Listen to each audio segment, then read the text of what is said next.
Welcome back to In-Laws in Crime. Yes, welcome back. Yes. I am Megan. I'm Ashley. This is In-Laws in Crime. And in the evening, this is kind of later in the day than we asked to, so welcome. We're having to re-record this one because we recorded the whole episode. We try to record on Sundays and got home to edit it, and Ashley's mic was basically off, so Learning. didn't hear anything she was saying. Yes, we are new to all of this, so learn with us. Yeah. But anyways, we are jumping into part 2 of old Betty Beets, and we are excited. I'm excited to put her to bed. I am too. And I low-key hate that I already know what happened. I know. But if you felt bad for Betty, don't. Don't. Right. There are so many details in this last part that I'm sure you're still going to be like, oh my God. Yeah, So, probably because we kind of talked about it. Yeah. Because initially Ashley was like, I can just put my acting hat on. Yeah, I was ready to be like, what? Gasp. And like really sell it. Really was. sell it. I'm sure I would have been like, whoa, she's really Over the top. laying it on thick. But then we talked about it and we're like, yeah, hey. Because we're human. We are. And we're new. We're babies. Yeah. We're pod babies. Yeah, we're pod babies. Yeah. Be kind. Yeah, be kind. On these pod babies. But yeah. So we are gonna jump in, and where we left off, Betty revealed to Shirley that she had a poor construction worker dig a hole. Yes. She had a plan for Doyle. I told him that it was for a barbecue pit when in fact it was not a barbecue pit. So okay, let's pick it up. Let's go. So after that same day, Betty brought Bobby over to stay the night at Shirley's house. So let's all remember, Bobby is the youngest, and he lives with Betty and Robbie. But Robbie's a son too. Yes, Robbie's, I think, a year or two older than Bobby. Okay. But Bobby's still pretty young. So later, Betty brought Bobby over to stay the night at Shirley's. Shirley didn't want to believe that her mom was about to commit what she had explained to her. But I think Shirley just kind of, everything that I read, Shirley just kind of put it in the back of her mind. And I think was kind of on cruise control at that point. I don't know. So she takes Bobby over there. That night, while Doyle is asleep, Betty took her .38 revolver and covered it with a pillow, pointed it at his head, and shot. He jerked and let out a moan, and Betty cocked the gun again and fired another shot. And then, just to be sure, she fired a third shot. So she shot him 3 times. Betty then proceeds to change clothes and pull 2 large sheets of plastic. She had like those large sheets because she had just recently got a new chair. And she saved those big things of plastic that chairs come wrapped in. Wraps Doyle up in it. And excuse me, edit that. I just can't believe how much planning went into this. Like, she was like, oh, I have a chair coming on Thursday. Plastic. And I can keep the plastic wrapping it comes in. So I can roll Doyle up like a little plastic burrito. Bless his heart. Yeah. Well, I mean, he was abusive. Yeah, but he was. Did he deserve to die? No. Not that way. Not in this way. So anyway, she wraps him in that plastic. She then takes out a large blue canvas sleeping bag and zips him up in it. She is able to push and pull him and stuff him in her closet. And then she proceeds all that night to be scrubbing and cleaning up all the blood because, there was freaking blood everywhere, I'm sure. Shirley woke up that next morning late after staying up thinking about what her mother was supposedly doing that night. And there was a note beside her from her husband saying that he had left to work and he took Bobby with him to drop him off at a friend's house. Shirley walked into her living room to find her mother, Betty, lounging on her sofa. So, and mind you, Shirley lives like 45 minutes away. Okay, I was just about to ask that. So it's not like Shirley lived a couple houses down. No. So Betty, tired from the murder and cleaning of her house, Or still pumping with adrenaline. oh, and she's just hanging out on Shirley's little couch, lounging on her couch. All right. Betty, without showing any emotion, said, "It's over. I did what I told you I was going to do." And Shirley stood in shock as Betty then recalled every detail to Shirley. Shirley tried to rationalize her mother's actions with remembering how bad Doyle treated her. She was raised not to even question her mother, and it was her mother. I try and put myself in that situation, and I just can't. Yeah. I just can't. If Patty, my mother, came up to me and was like, I did what I murdered somebody. I don't think I'd go Help me, Barry. Yeah. Yeah. What, Patty? Betty told Shirley how she was trying to figure out how she was going to get Doyle from her closet into this grave. This is when I'm not sure where Shirley's brain went, but she then offers to help Betty move Doyle's body to the hole. That night, both of them went to Betty's house and moved Doyle to the hole. That and that is in a nutshell. There is in the book, very detailed. They go over to Betty's. They proceed to get extremely intoxicated, I guess, for liquid courage or whatever. And they sit by the fire for a little bit, and then finally they. I like it's just a girls' night. Yeah. Yeah. Just a girls' night. So anyways, that next morning, Betty and Shirley went down to town to get some cinder blocks and lumber to build a patio over the grave of Doyle. And I put cute. Cute little patio. Oh my gosh. Yeah. I think that sun is like. Yeah, it's real bright on me right now. It's the cord for our light. Yeah. Sorry, guys. Grading. Bear with us. Give it about 10 minutes. Yeah, it'll be gone. It'll be down a little further. Yeah. Around 5 a.m. The following morning, Betty called Jerry Kirkendall, who Doyle worked for, and told him that Wayne's run off. A lot of people called him by his middle name, so Wayne. Doyle Wayne. Yes. She proceeds to tell Jerry that Betty and Doyle had gotten into a fight, and Doyle stomped out to get cigarettes but never returned. Jerry was obviously very concerned and told Betty as much. He said, quote, "Guys like Wayne don't just leave. I've got him in charge of a big crew we have going this morning. And I talked to him last night and he sounded fine. He even asked my boy to come spend the night that night." End quote. So Jerry's like, red flag city.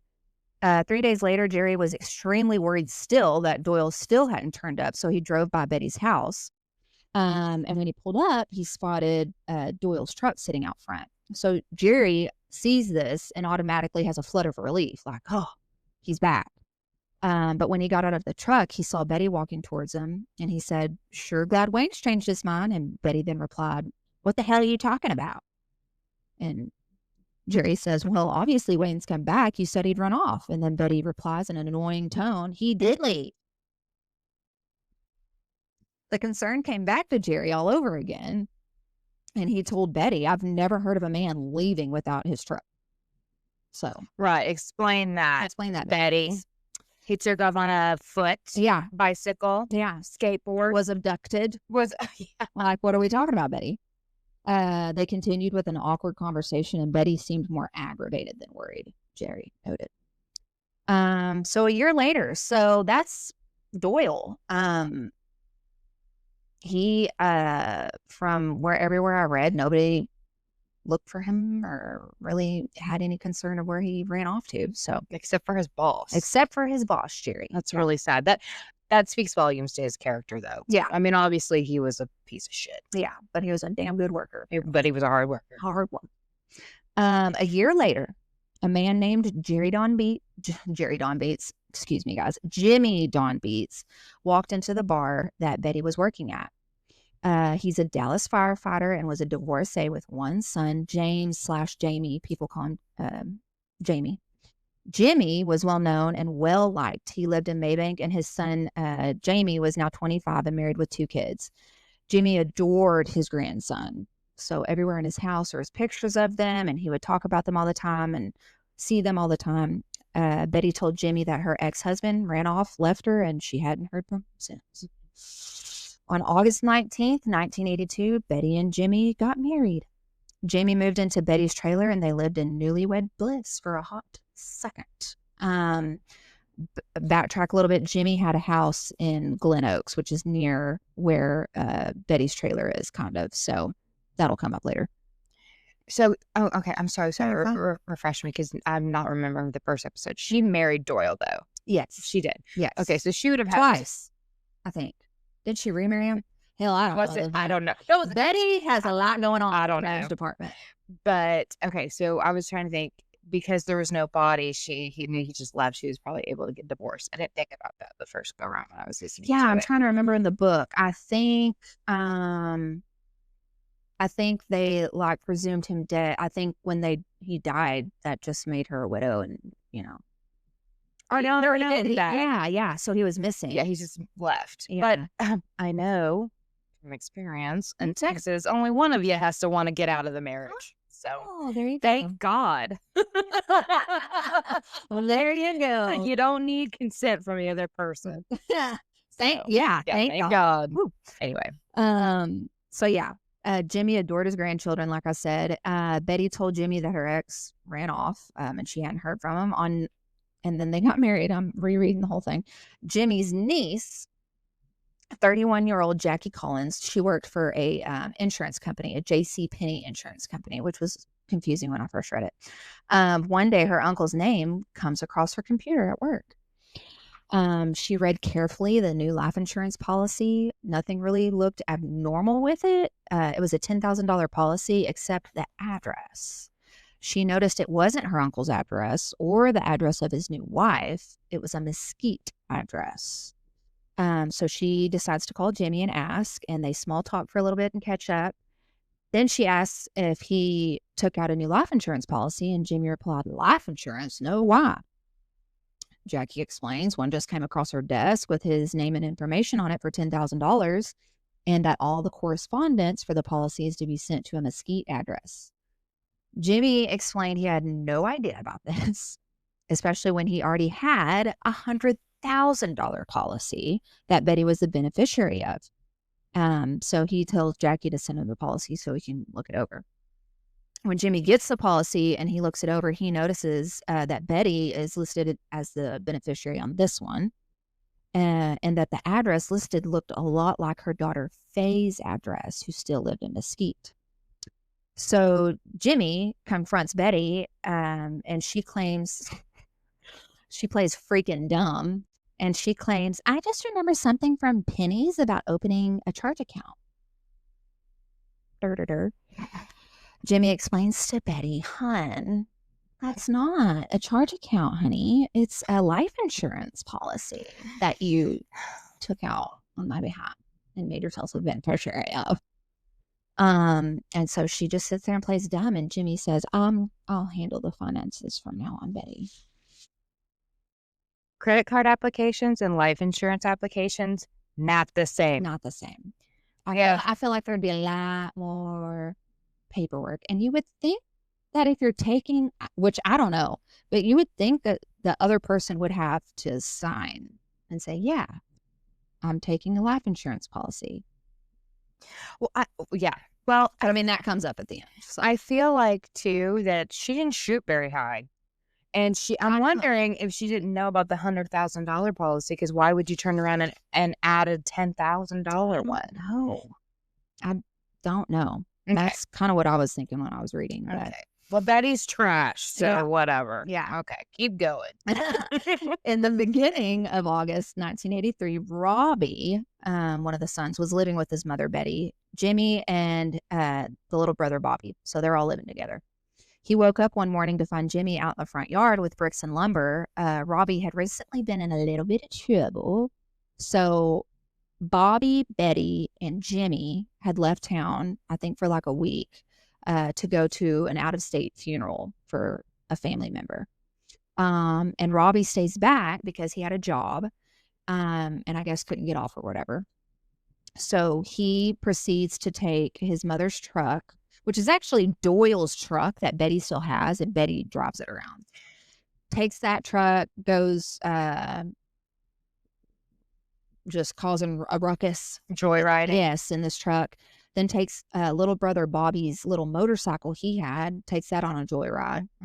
Then tries to take Jimmy's boat. So Jimmy was a very big avid fisherman, and he had a boat, a bass boat that he would take out on Cedar Creek Lake and fish and stuff.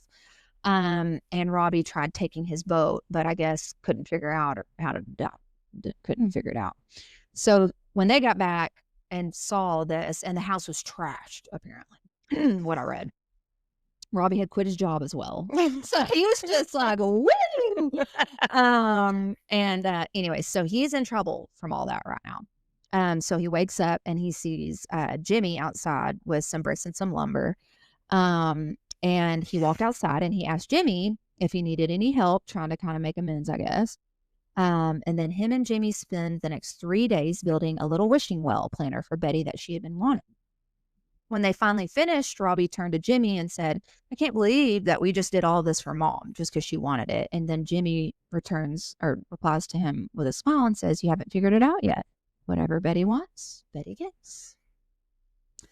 That Friday night, after they build the wishing well, Robbie is in the kitchen with Betty. And Betty, once again, in a nonchalant voice, turns to Robbie now and says, I'm going to kill Jimmy Don. When Robbie asked why, Betty proceeded to explain that Jimmy had a bunch of insurance money and she, quote, spent my entire life worrying about how I'm going to pay the bills and I'm tired of it. Who knows when he'll start slapping me around like the others. Betty, I hate her. quit assuming. I hate her. And you know what? Go to work, Betty. Yeah. Shut up and go to work. Get a better job. Yes. More My money. God. Robbie questioned her on getting caught, and that's when Betty told him that she wouldn't get caught and that she just needed him to help her. So just roping her kids in left and right. So that night, while Jimmy slept, Betty took her same .38 pistol and shot Jimmy once in the chest and again in the head. This was an old hat to her, obviously, and she once again zipped Jimmy up into another blue canvas sleeping bag and pushed and pulled until he tumbled off the bed. She then called her daughter Shirley, who she had called earlier that same day, and told her as well that she was going to kill Jimmy. When Shirley picks up the phone, Betty said, well, I did it. And Shirley was pissed when Betty asked for her to come again and help her. Shirley says, quote, Mom, I said I wouldn't help. You know, I told you explicitly that I didn't want anything to do with this, end quote.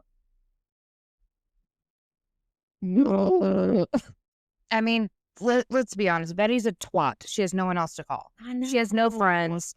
But So I she's just roping in her kids. keep thinking, like, somebody call the cops. Right. Say my mom has lost her marbles and has murdered 2 men. yeah. And one who was a sweet fireman who liked to fish. Okay. Who built her this wishing well, and then she's like, okay. Just filter the wishing well. Okay. So Robbie had left that day, or / not, whenever I couldn't get the timeline of this one specifically, of like from when she told Robbie, from when she called Shirley, from when she shot, but Jimmy was asleep. So I'm assuming this was at night. And then after she had told Robbie left. Betty instructed him to leave and then to come back later that night, like late that night. Well, wait for your sister and I to clean up. Yeah. You can come back. I'm going to kill this guy and then you come back late. Yeah. So he returns late that night. Betty leads Robbie back to the bedroom that she had been busy cleaning up all the blood. And when Robbie saw the zipped up sleeping bag, he froze, obviously. And then Betty says, quote, don't just stand there gawking, Robbie. We've got to get this out to the wishing well.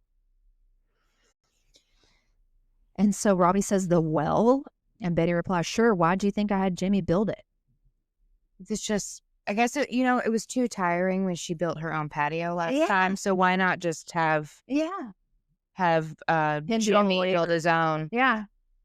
Sickening. Yeah, she's sickening. Oh, sorry guys, I shook this. She's awful. And by the way, just to reiterate, Robbie at this point is only 15. Yeah.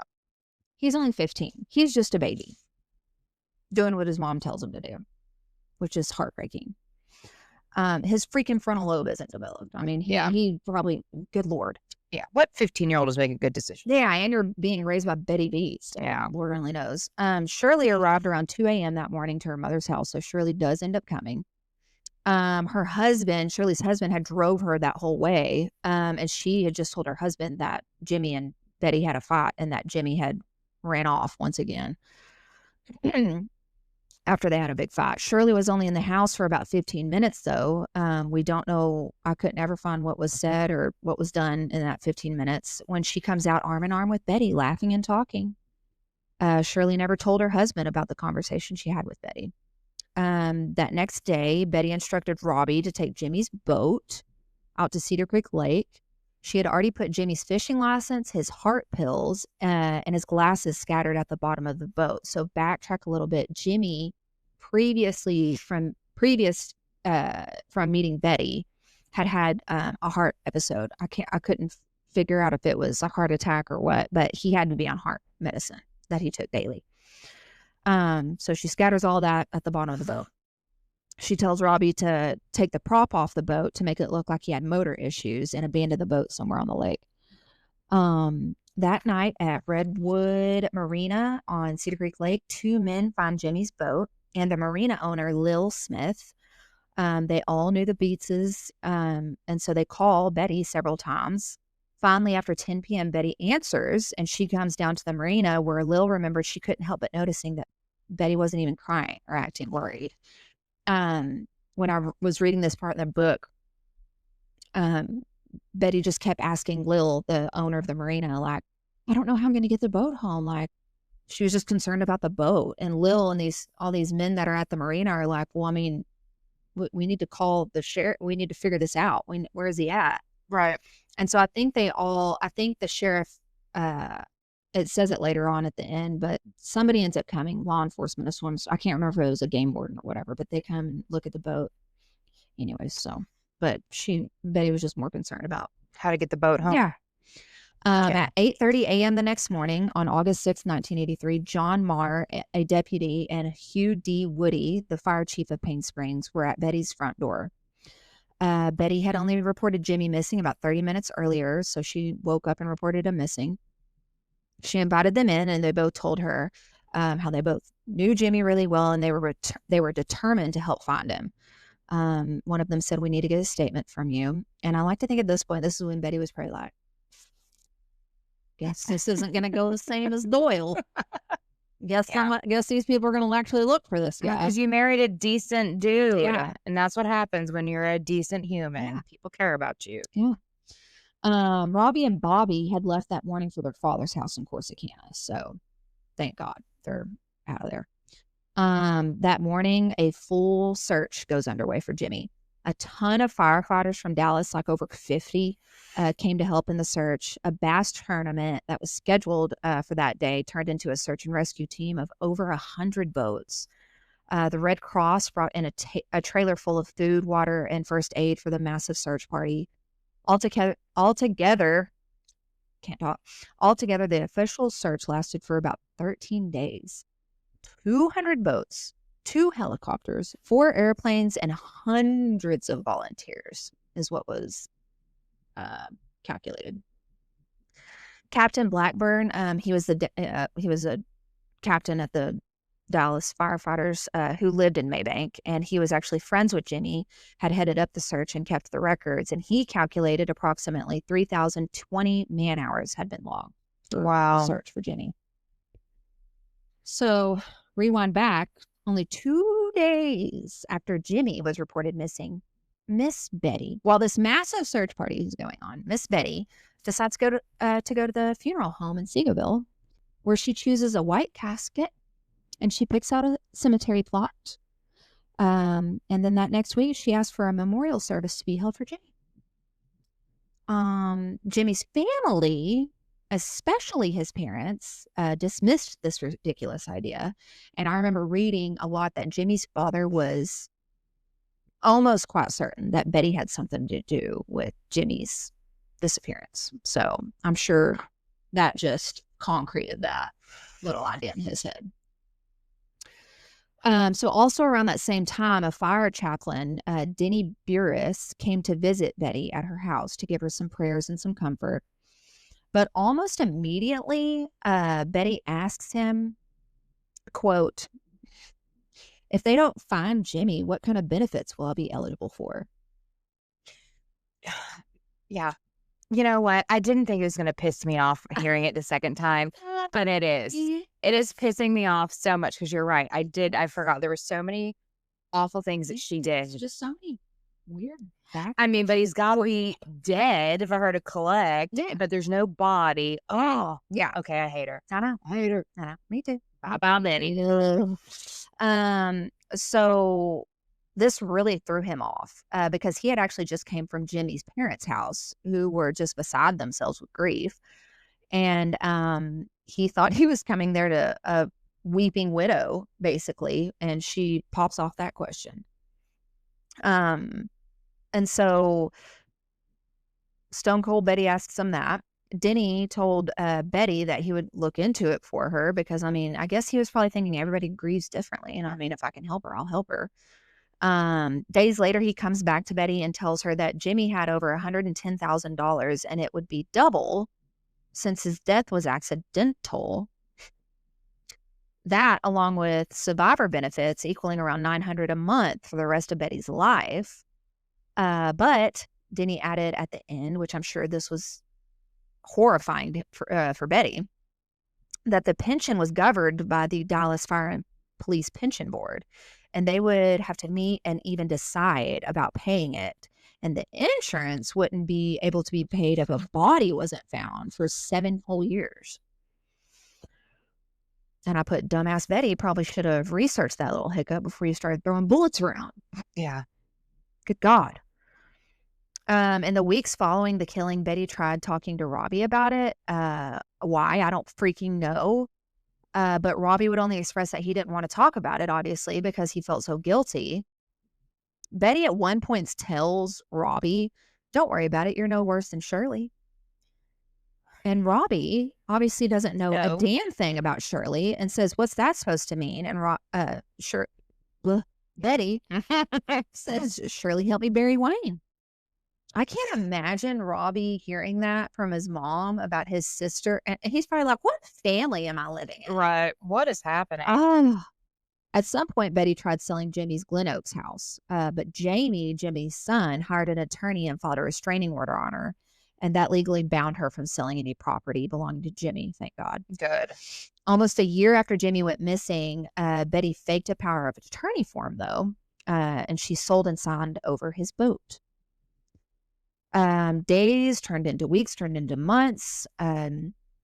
Jimmy's 2 little nieces actually decided to go to some psychics, just, I'm sure, trying to find any sort of answer or comfort they could. The last one they actually ended up going to was out of Dallas, and they brought her down to Cedar Creek Lake. They take this psychic to the Glen Oaks house, Jimmy's house, and after walking through, she turns to the girls and says, quote, "I see a young man in a white shirt. He's in a struggle with a woman." She continues, "He's near the water, but I'm afraid he is in a grave." Jackie and Diana began to question her, but she couldn't give them any further details except one. Mr. Beets will be found on July 8th, 1985. So everybody put a little pin in that date. July 8th. Not saying anything else. July 8th, 1985. Okay. Eventually, a year and a half almost, Betty tries setting her house on fire. Because she's just so freaking hard up for some damn money. Yeah. Tries setting her house on fire to collect the insurance. But once again, the insurance wouldn't pay out because it's under investigation. Because they probably were like, well. Because suspicious. And damn it, Betty, there's a thing called evidence. Yes. And people aren't dumb like you think. So Betty went to E. Ray Andrews, a local attorney that everyone in Henderson County knew. Betty tried asking him to help her fight the fire insurance, but he knew he wouldn't win that fight. But he did know of Jimmy's disappearance. And so E. Ray hooks Betty up with Roberts and Roberts, a firm out of Tyler, Texas. E. Ray was a criminal defense attorney, and she would need a civil law firm to represent her to fast track Jimmy's death certificate and get him legally declared dead. And 3 weeks later, Roberts and Roberts did the damn thing, and got him declared dead. Sorry, I lost my spot. And Betty was named the administrator on Jimmy's estate. Jamie and Betty, Jimmy's son, obviously did not get along at all. Betty had a new romantic relationship with a guy named Ray Bone. He was very well known in the area as a violent troublemaker. Betty would have Ray harass Jamie in various ways. So that's fun. That tracks for Betty, though. Yeah. Jamie was still pushing to find his father. And he would get calls all the time from him, and a male voice would say, "Your dad is gone. Stop looking for him," and crap like that. Even Kay, Jamie's wife, would get harassed. And this next little tidbit is infuriating. So Kay, Jamie's wife, her billfold was stolen when she was grocery shopping one day. And then she gets a random call saying that if she wanted her billfold back, then she could meet whoever had it at the entrance of Cherokee Shores, which is right there where Betty's house is. Unfortunately, Kay went to meet these people, and when she arrives at the entrance, 2 men were waiting for her. She got out and said, "Where's my billfold?" One of the men asked her, "What does Jamie know about Jimmy Don's disappearance?" And I'm sure Kay's heart sunk to her butt. And so in shock, she responds, "What does that have anything to do with my wallet?" Then one of the men called her a bitch and slapped Kay across the face and he yelled, "Answer us. What does he know?" Kay, holding her face, says, "I have no idea." The man said, "You're holding out," and he slaps her again. And Kay is trying to back away this whole time. And she screams, "All I know is that he drowned." She tried running back to her car, but the men chased her and knocked her down and kept slapping and kicking her.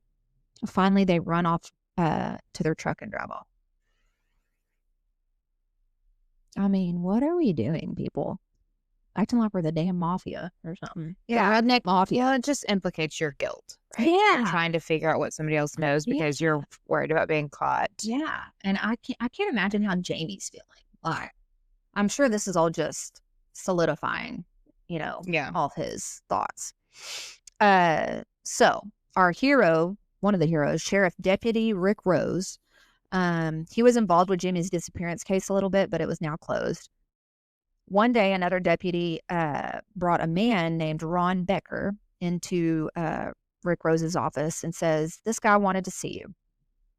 After the other deputy left, Ron sits down across from Deputy Rose and tells him that he's got some information that he might be interested in.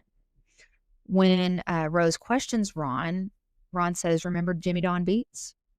And then Ron continues to tell Rose that Betty had been drunk one night and told a friend of his, Ray Bone, that she shot and killed Jimmy and buried him in the wishing well on her property. Good old alcohol. Yeah. I'll do it every time. Yeah. After Rose received all this, he called his friend and chief investigator, Michael O'Brien. 15 minutes later, Rose took Ron to meet with O'Brien for a lie detector test. Ron was questioned and passed the lie detector test. When Rose and O'Brien took out the file on Jimmy Don's disappearance, all that was in there was a copy of Betty's statement from that day and a report of a supposed sighting of him because apparently somebody thought they saw him. Always. Yeah. O'Brien and Rose reopened the case that day. Thank God. Sometime later, Rose wanted to speak with all Betty's kids because I think he was getting a little bit of information trickling down that the kids had something to do with it or they knew something. So he wanted to bring them in for questioning, but Phyllis specifically had just separated from her husband, and she was living temporarily at a friend's in Dallas. So she was getting a little hard to get a hold of. Rose got the number finally that where Phyllis was at. When he got her on the phone finally, another team of Dallas deputies headed to the apartment where she was at. So they kind of planned this whole little thing. Rose's plan was to keep her on the phone until the team got there to bring her in for into the office for questioning. Rose started questioning Phyllis, and she immediately started crying and breaking down. Phyllis ends up telling Rose over the phone that her and Shirley were out at Betty's property. And Shirley kept telling Phyllis how scared she was and that she didn't know what to do when Betty had asked her to help bury Wayne. And I'm sure Rose is on the phone thinking he's about to hear stuff about Jimmy. And she says to help bury Wayne. Right. Rose obviously had no idea who Wayne was. And so he questions Phyllis about this. And she says, Wayne Barker, isn't that who you're calling about? Oh, Phyllis. Busted. Victim. And so at this point, a light bulb kind of goes off in Rose's head. And he's like, oh, there was a previous husband. He was like, four. There was like four. Pick one. Yeah. He had remembered hearing of one of Betty's other husbands disappearing at one time. Everyone had believed Betty when she had just said that Wayne had run off on his own. And there was no investigation into it. Not even his family looked for him. So Phyllis continued telling Rose all that she knew from Shirley telling her she stated around Christmas time in 1983 is when Shirley told her about Jimmy Dawn, as well at some point during the phone conversation, At some point during this phone conversation, the Dallas deputies finally get there, and Phyllis agrees and goes with them for questioning. A little while later, Ray Bones sat in jail due to a gun possession charge. And I'm sure when Rick Rose heard about him being in jail, he was like, yes. So he saw Rose sees this as an opportunity to speak with Bone, and Ray was a convicted felon. So he's in jail with a gun possession charge, and he's a felon. So he knows he's about to go away. Rose comes sauntering in to speak with him, and he makes a deal with Ray. He tells Ray if he'll call him every few days just to inform him where Betty is and what she's up to, he'll let Ray go. So eventually, after this, Ray does call Rose to update him and told him that since Betty had burned her freaking house down like an idiot, he would soon be taking her to a small house his brother owned in the outskirts of Mansfield, Texas. After that, he calls back a little while later and says that they arrived at the house in Mansfield and said that they would be there until they decided where they were going to live.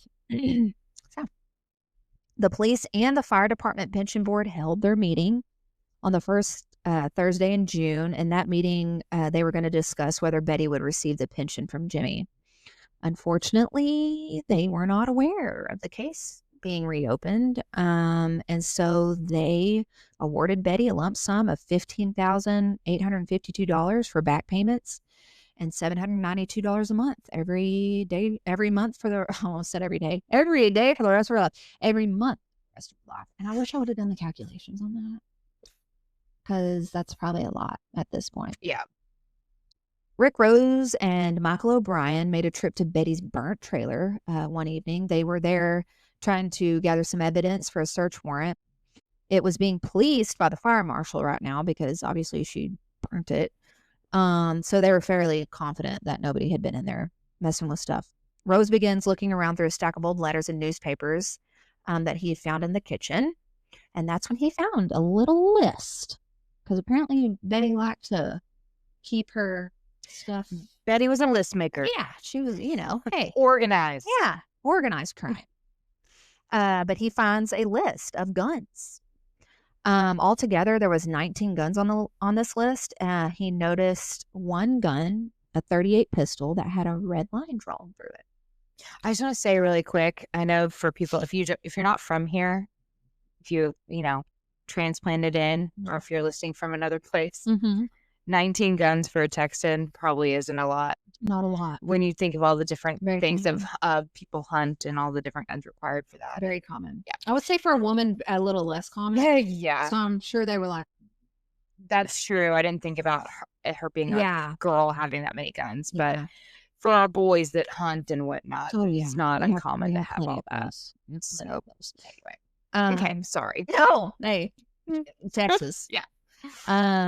But he did notice that the red line was drawn through the 38.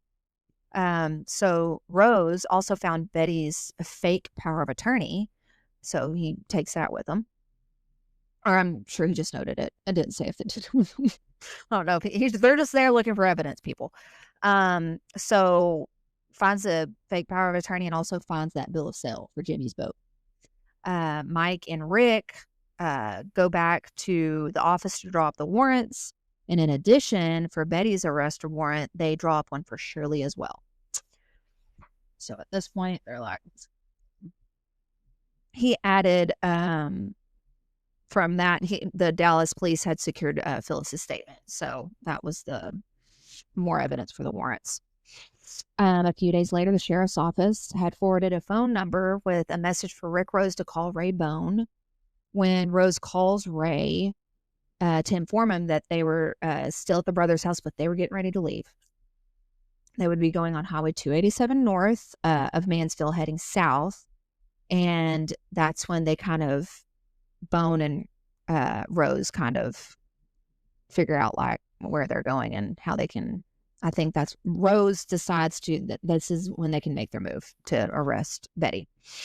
So that morning outside of Mansfield, the police dispatcher broadcasts a 1029, which is an urgent message to all officers in the area to be on the lookout for a red and white Chevrolet pickup. Pretty sure this is still Doyle's pickup. Almost 90. I was about to ask you. Yeah. She's still, still Doyle's. I'm not surprised. 2 officers spot the vehicle and pull them over. Before the officers could even start questioning, could even say anything, Betty said, "This wouldn't have anything to do with my husband's drowning, would it?" No, Betty, not at all. It was a routine traffic stop. Yeah, you said that. Yeah. After they pull him over, they're searching the truck and they find 3 guns, a high standard 22 caliber, a 2-shot Derringer under the front seat, and another 22 under the floorboard, and then 3 boxes of ammo. So they were ready to pistol. Yeah, hell, I don't know. Go rob a bank, probably. And then various bags of clothing and some jewelry. Mansfield police take her and book her and photograph her and fingerprint her and all that good stuff. And the judge there sets her bond at $100,000. Rick Rose arrived at the Mansfield police station to transport Betty himself back to the Athens jail. I bet he was like, I'm doing this all myself. Yeah. Get in this car. Yeah. Michael O'Brien brought Betty in for questioning. O'Brien told Betty about the search warrant that they got for her residence, and that they were going to her property the next day to be looking for Jimmy's body. And he asked if she would like to help in that and just let him know so they wouldn't have to dig up her whole property. And she shook her head no. Yeah. No. I'm not surprised. He also said while they were out there, they were going to be looking for Doyle Wayne Barker. And I'm sure she was like, oh, yep. Crap. And that's when Betty yells, I want my lawyer. Fine. On June 8th, 1985.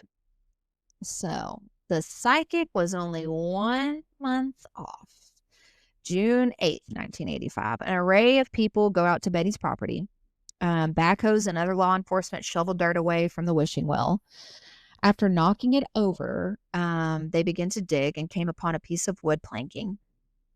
After pulling that up, they begin gently digging with their hands and claw hammers. And then they come across a piece of blue canvas. They carefully dig up that blue canvas, and by the little curve in it, it suggested that there was a body in there in the fetal position, unfortunately. They lift the sleeping bag out of the ground and put it on a gurney and unzip it, and inside they find Jimmy Don Beets' remains. They also observed that there was a bullet hole in his skull. After the deputies for sure knew that Jimmy Dom's makeshift wishing well grave was sifted through good, O'Brien then orders that backhoe driver to move to the rear of the property. And there at this point, there is an 8x12 shed now. So they, at some point, decided to build I'm sure she had Jimmy do that, build a shed on top of Doyle's grave. So the backhoe knocks that over. Around 4 feet under, they find another blue canvas sleeping bag. And then they lift it onto a gurney as well. And inside, they find the skeletal remains of Wayne Barker. Both sleeping bags containing Jimmy and Wayne were transported over to Dallas for the medical examiner to look at it. After this, the story spreads nationwide. So while they're there at Betty's property searching, it's like a media circus. They somehow, reporters and everything, find out about it, and they got the big trucks, and it was crazy to read about. The neighbors were just out there. They have snacks and stuff, just sitting there with lawn chairs. Yeah, just sitting out there. Okay. And I think a lot of the reporters were like going around getting statements from neighbors and stuff. And a lot of their statements were like, yeah, we knew she had some, we knew this would happen, which is insane. Only a day after this, the sheriff deputies knock on the front door of Shirley's small apartment. She had actually gotten remarried and just gotten back from her little honeymoon. So knock on her door, and she had no idea about her mom being arrested or the search on the property. But they told her all about it, and they placed her under arrest for 2 counts of murder. When Shirley arrived and was booked, she refused to speak and asked for the only attorney she could even think of, which was E. Ray Andrews. E. Ray advises her not to say a word, and Shirley was escorted back to the cell that was directly beside her mother's cell. Mother and daughter. That kind of sucks because they could have gotten their story together, but we find out they do. Yeah. It Shirley was on her. I'm sorry. I'm having problems today. It's getting late. It's getting late. We've already worked a full day. Yeah, right. So since Betty was arrested, Jamie, Jimmy's son, filed a motion for a protective order of his father's property, declaring that he was the rightful heir to his father's estate and all of his possessions, which was granted. A few days later, Rick Rose contacted Phyllis and got her to agree to meet him at the Seagoville police station. In that interview, Phyllis tells Rose that little Robbie had helped Betty put Jimmy in the well. Phyllis, do your little brother a favor and just don't mention that. When Robbie was brought into the district attorney's office, Rose read him his rights, which he promptly waived and agreed to help in any way he could. I'm sure he's probably like, thank God. Mm-hmm. He gave them a statement, and in that statement, he mentioned how good Jimmy was to his mother and to everyone around him. So this ate at Robbie. It mentions that in the book, that he basically went insane after that. Yeah, he struggled. Yeah, as any 15-year-old would. Anyone with a conscience would. Mm-hmm. On June 13th, Betty went before Judge Baggett, and he charged her with capital murder and ordered her to be held without bond. A ballistics report came back to Rick Rose, and he found that both Jimmy and Wayne were shot with the same .38 caliber gun.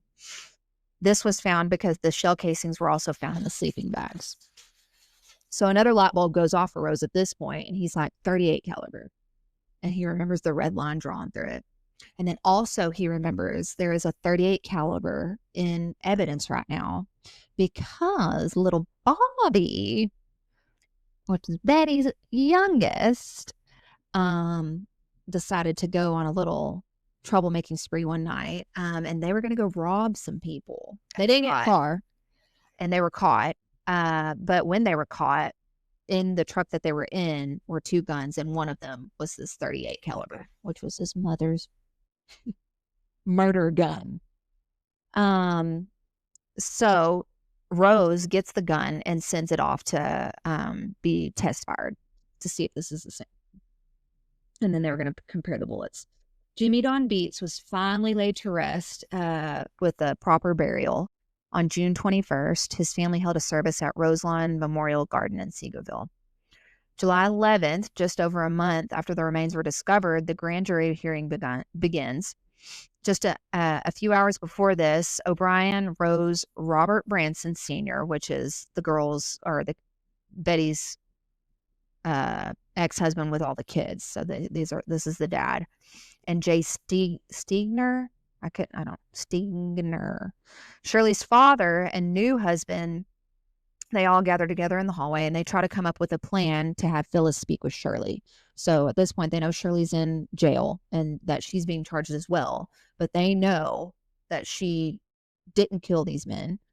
But they're also kind of in a pickle because Ray Andrews, the attorney, is telling Shirley not to say anything.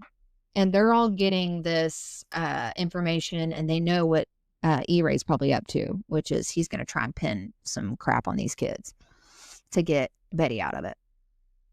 So they end up bringing Shirley over to the courthouse, and they get Phyllis and Shirley in a little room. And Phyllis proceeds to tell Shirley that, she needs to leave E-Ray, ditch that attorney, and their father has agreed to get her another attorney. Shirley tells Phyllis, how scared she is, and Phyllis says, well, you need to tell them the truth about Mom and how Shirley was just trying to help her and that she didn't kill anyone. So anyways, this all happens. Shirley ends up agreeing, and so they were considering that a win. With both Shirley's new statement and Robbie's, Rose and O'Brien finally had a picture of what really happened. After all these testimonies had been given, the grand jury retired. Words hard. The grand jury returned 2 murder indictments against Betty and 1 against Shirley for Wayne Barker's death. The pre-trial hearing begins on September 11th, 1985. E-Ray files for a change of venue, or tried to file for a change of venue, claiming that all the publicity in this case, would hinder the jury. But the judge overruled it, and finally on October 7th, the trial begins. People come from all over. Once again, lawn chairs, snacks, all the things. Betty would smile and wave. She was led into the courthouse. Like, literally piss off, Betty. Right. I mean, just delusional at this point. Judge Jack Holland presided over the trial and called the trial to order. Henderson County Attorney Alan Boswell assisted DA Bill Bandy, which my great-grandmother worked for. That was my little tie. And E-Ray pulled a fresh-out-of-law school attorney named Gilbert Hargrave to assist him. Judge Holland had the attorneys approach the bench before they began, where he warned them not to even mention Doyle Wayne Barker or the shooting of Billy York Lane, because everybody remember she would have had 3. She almost had 4. She had hit the one guy with her car. Yes. But Billy York Lane is the one she shot in the back twice. And he survived. Unless the defense did first. So the judge says, don't bring up Doyle unless the defense brings it up first. The jury was made up of 8 women and 4 men. Bill Bandy started by stating all the facts that pretty much everyone knew at this point. E-Way. I'm going to call him that just to be a brat. Waived his rights to make an opening statement. The first witness called by Bill Bandy was Deputy John Marr. And after that, Mike Warren, a Texas game warden. There he is. That's the game warden who Lil Smith called to come look at the boat when they found it. Then he called Captain Blackburn to the stand. All of these people who were, of course, cross-examined by E-Ray, who was well known for talking in circles and being a little, how attorneys are. The next witness called was the chaplain, Denny Burris. Bandy questioned Denny on how Betty's demeanor was, and Denny stated that Betty did not appear grief-stricken. She was just a little nervous and uncomfortable. Bandy then questioned the chaplain on Betty, asking him to find out about Jimmy's life insurance, and that's when and what all he found out. And Bandy reiterates that Betty was the beneficiary on both of these policies.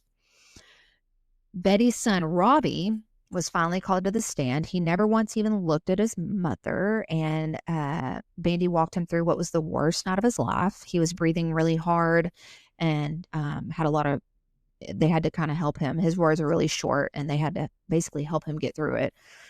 But he went on to tell the entire story of what happened, and his statement never wavered from the first one he gave to the investigators. On cross-examination, eBay asked, "Did you ever tell anyone about the alleged shooting?" And Robbie answered, "Yes, sir, my ex-wife. It was really bugging me, and I had to tell somebody." And eBay, the snake, said, "It was bugging you because you really killed Jimmy Don with a handgun."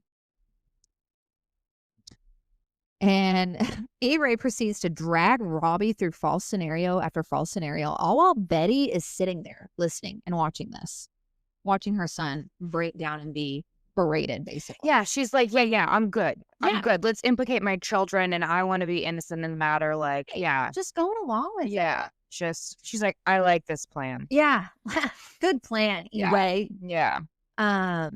So at one point, E-Ray was almost standing nose to nose with Robbie aggressively on the stand, and that's when Bandy objected, saying that he was badgering the witness. Yeah. After the circus of E-Ray trying to pin it all on Robbie, the judge closed the first day of the trial. The next day, Shirley was called to the stand, and Bandy led her through her mother's planning on killing of Jimmy. Shirley stated on the stand that she had told her mother, Betty, that she wouldn't help and that she didn't want to kill Jimmy. On cross-examination, E-Ray tangles up all these facts and claiming he tangles up all the facts and makes it look like she was conspiring with Betty. On Bandy's redirect, he questioned Shirley of why she did like Jimmy so much, why she hadn't told anybody. And she just said, because I was afraid of my mother. Bandy asked if Betty ever had done anything to Shirley to make her feel that way. She said no, but that doesn't mean she wouldn't do something to me. At this point, Bandy asked to approach the bench. And this is when, Bandy walks up to the bench and he wants to bring Doyle in on it. He wants to bring up Doyle Wayne because he felt at this point that Shirley's testimony on both murders would really concrete in that Robbie had nothing to do with it. Both men being killed at the same manner with the same gun as well tied them together. So the judge ends up agreeing with Bandy as much, and E-Ray was pissed. He takes his glasses off and throws them like a little baby. The jury comes back in, and Shirley was back on the stand when Bandy brought her back to October of 1981, when Betty told Shirley she was planning on killing Doyle because he had beat her up so many times. On cross-examination, E-Ray decided not to talk about Shirley's testimony, but instead, he decides to go through her drug use and alcoholism to try and discredit her because he's a little bitch. Next on the stand was George Cheney. He had been a document examiner for 13 years, and he had reviewed and scrutinized the handwriting of both Jimmy and Betty and reviewed the J.C. Penney insurance policy. And he stated while on the stand that the signature was not Jimmy's, but in fact Betty's handwriting. So they brought that little nugget. Next to the stand was Dr. Charles Petty, the chief medical examiner from Dallas. He went through all of their injuries that he found and passed around photographs for the jurors to look at. He also walked them through the bullet holes that he found in their skulls and their chests. Finally, Betty Beets was called to the stand. She smiled shyly at the jurors. I could bore you with all the quotes that she says, and it made me want, when I was reading the book, I was reading it on my Kindle, and I swear I almost broke that Kindle 50 times. I wanted to launch it across my living room. Yeah. Because I was getting, she just is infuriated. She's absolutely She kept trying to play dumb when she was getting questioned. But Bandy was just poking hole after hole after hole, and she just would play dumb and just almost play like, she's just, anyways, infuriating. Mm-hmm. So, Betty decides to try and pin Jimmy's murder on her son, Robbie. And so she says that she hears them getting into a huge fight, and then she hears pow pow, and she runs in and sees Robbie laying over Jimmy's body. And she goes into this whole thing in the book, like, I was holding his hand while he was bleeding to death. And Oh my God. yeah, it's so infuriating. It's cringy. It's so cringy. horrible because you think like as a parent, Yeah. that you sacrifice everything for your children, and like Betty is the root of all of this, Yeah. and she is willing to throw her kids under the bus instead of just going, you know what, guys, I can be taken care of in jail, I guess, Right. Yeah. But like, yeah, so she's literally trying to throw Robbie and Shirley under the bus. Mhm.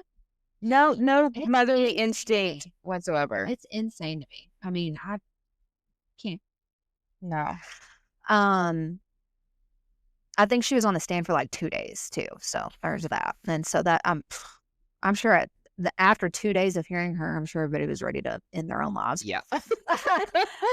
Finally, the trial rested and the jurors deliberated for 6.5 hours. They found her guilty Good. of capital murder. Because she was. Because she was.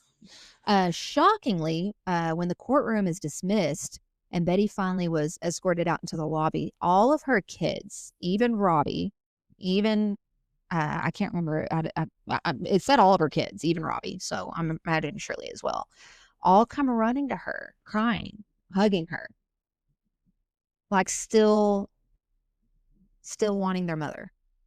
Do you know Betty Just- probably like didn't really even want to hug her children? She's like, you could have gone down from you, but I'm you sure, didn't. I'm sure. I'm sure being all bitter. the thing Betty's thinking about is crap. Yeah. I didn't get away with it. Right. I'll have no more money. Right.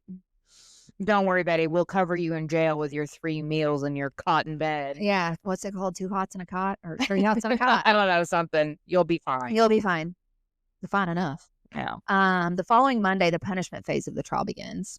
Bandy and Ray both shared statements, and Judge Holland charged the jury with answering 2 questions.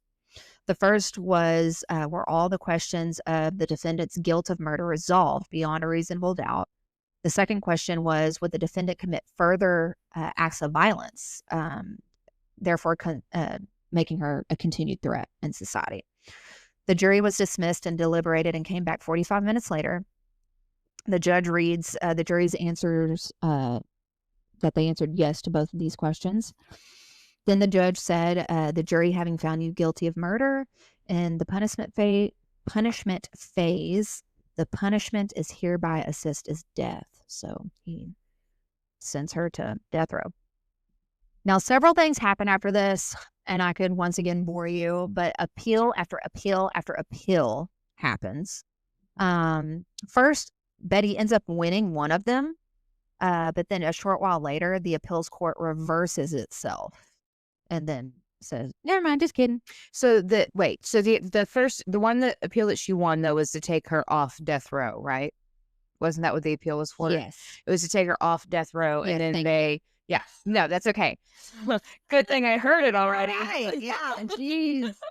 And so then they're like, no, you're trash. You're going down. Actually, you can die. Yeah.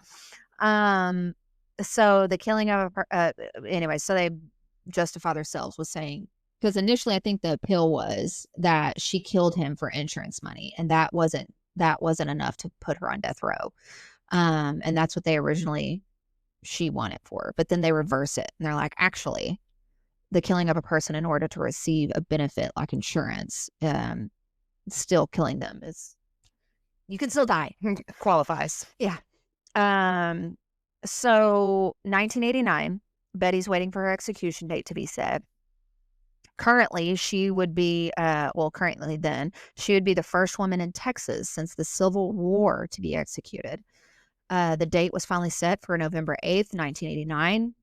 Betty hires a new attorney named Eden Harrington, and they file a crap ton of crap to postpone the execution date, trying to get her. I could say all the legal jargon, but I don't want to. Years pass, and her execution date keeps getting pushed further and further back. So during all of this, her friend and cellmate at the time, Carla Faye, was actually executed first. and Carla was the first woman to be executed in Texas. We should put Carla on the list. If she was in East Texas, we may need to cover her. She was in Texas. I'll see her. Circle her. Carla Faye. Shout out Okay. to us if you know Carla Faye. Yeah. Finally, after 50 long years on death row and a media circus, on February 24th, 2000, Betty was executed via lethal injection. A lot of people had made Betty out to be kind of a martyr, which is shocking. At her execution, there's pictures, which we're going to start trying to post things on Instagram, so I'll post some of these. But there's pictures of people with signs saying, "Don't kill abused women," or all this kind of stuff, which is just insane to me. There was a huge crowd, obviously, like I just said, gathered at her execution, and a reporter who had been specifically following Betty's case was a G and walked up to one of these crying people who are crying for Betty. And he says, "Don't cry for Betty, cry for the families whose fathers she killed, and cry for her own children who she turned into accomplices to murder." Which is just sad to think about. Yeah. I still can't wrap my head around it. I still can't wrap my head around her roping her kids into all of this and then sitting there facing her child, Robbie, and telling a court full of people that it was him that did it. Yeah. And what was Robbie's motivation? They had been bonding, Right. Jimmy's unknown grave. Yeah. Like, I I think that's why, obviously it was just almost comical, I think, when I was reading about it, just her playing dumb. Yeah. Just bandy poking hole after hole in her story. But that's that. So Betty executed finally after 15 years. And it's just insane. Fun fact, forgot to mention so I have so many ties, like I said in the first one. My mom went on a little beach trip with her friends. And I'm on the phone with her, and Miss May Wynn, the one I referenced in the first episode, was in the car. And then my mom's other friend, Debbie, was in the car. My mom's friend, Debbie, actually worked with Betty at a gas station in Gun Barrel, which is right there, one of the little towns near Cedar Creek Lake. But Debbie said that, Betty's eyes were just cold as ice. She was like, you could just tell there wasn't a soul in there. But scary. Yeah. She said, she was beautiful, but you could tell there was something amiss there. So, yeah. But that's that, guys. Yeah. The end. Betty. Yeah. I never want to talk about her again. I don't want to talk about her again either. Yeah. Come back Friday, though, for next Friday. Yes. For me. For me. For you. I know. I'm excited.